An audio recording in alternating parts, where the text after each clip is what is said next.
As I was preparing for this opening session and thinking about executive presentation skills and your effectiveness as leaders, my mind cast back to the first time I ever learned to play chess. It was on my honeymoon. We went to Spain. We went to the second oldest Club Med.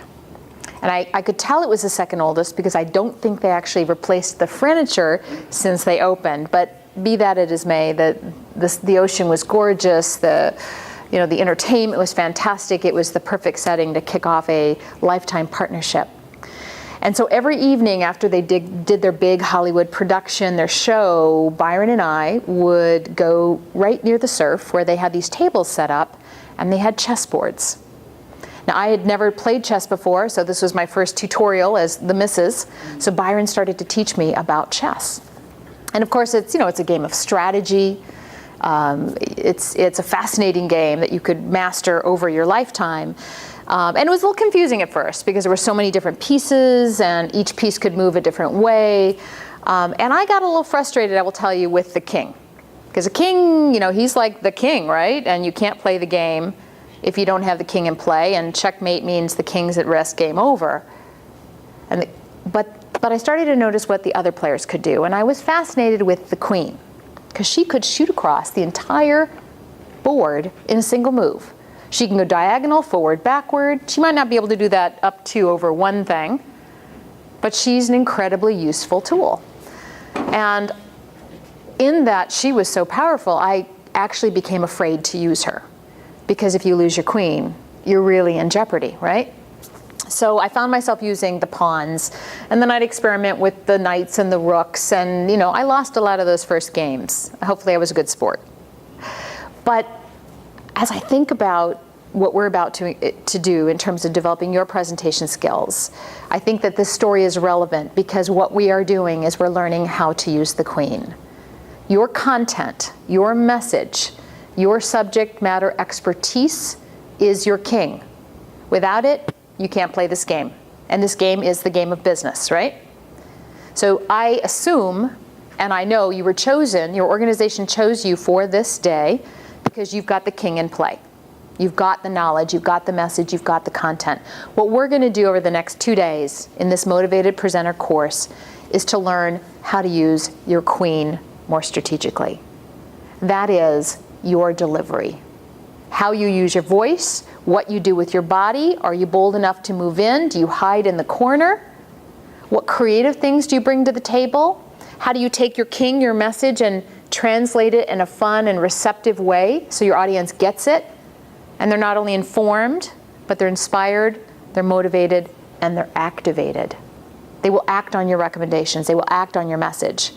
And we're going to be looking at all the different scenarios, from town halls to staff meetings to boardrooms to investor rooms, whatever context you're in, bring that to the table and we'll work on that and figure out what is the appropriate delivery for that audience, for that objective, to win that game. So chess to me is the perfect metaphor for the business that we're in, the business of business. And really the focus for the next 2 days is going to be on the queen. That is the queen of delivery, how you can deliver your presentations more effectively. All right?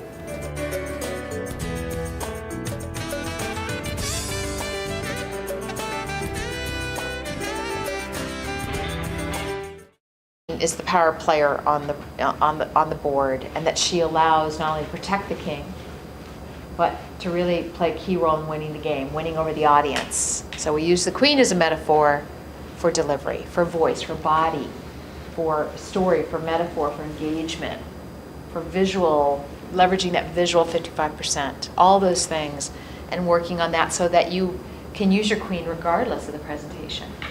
So in thinking about chess more deeply, and also what this course is really about, that chess, like leadership, is not for everyone. Not everyone plays this game because it's a tough game, right? It's a challenging game. And it requires of you as leaders discipline, preparation, being on the hot seat,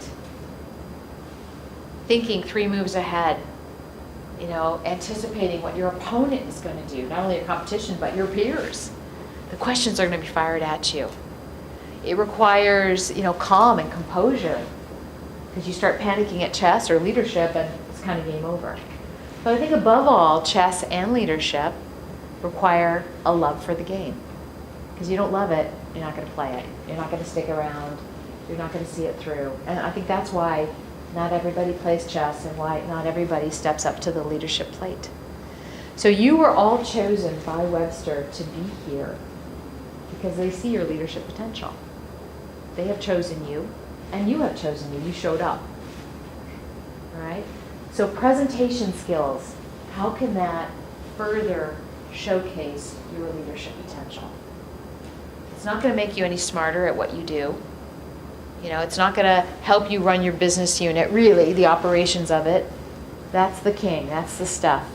But the presentation is the showcase of that competency. It's when leaders in this organization are going to say, whoa, I knew his numbers looked great. I knew she was really at the top of her game, but I think she's ready. She's ready for the next step. So this is where this craft, this skill, this work that you're doing is going to help you professionally. I think it's going to help Webster. You're going to be motivating your troops, pointing them in the right direction, giving information, exchanging. But for you personally, to me, this is part of your career advancement strategy. Adding, and I want you right now to think about your resume and all the things you work so hard to put on it. Accomplishments and goals and skills. And there's that little top part of your resume that has those key bullets of things you really are expert at. I'm hoping that you will, if it's not already there, consider adding this or working towards adding presentation skills as one of your key competencies. Because this is the thing that leaders are expected to do. And this is a thing that helps a leader be more successful.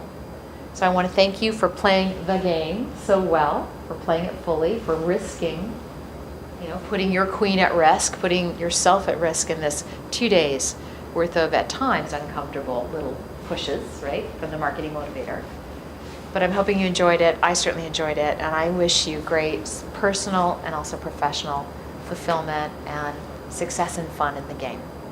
Have a good weekend.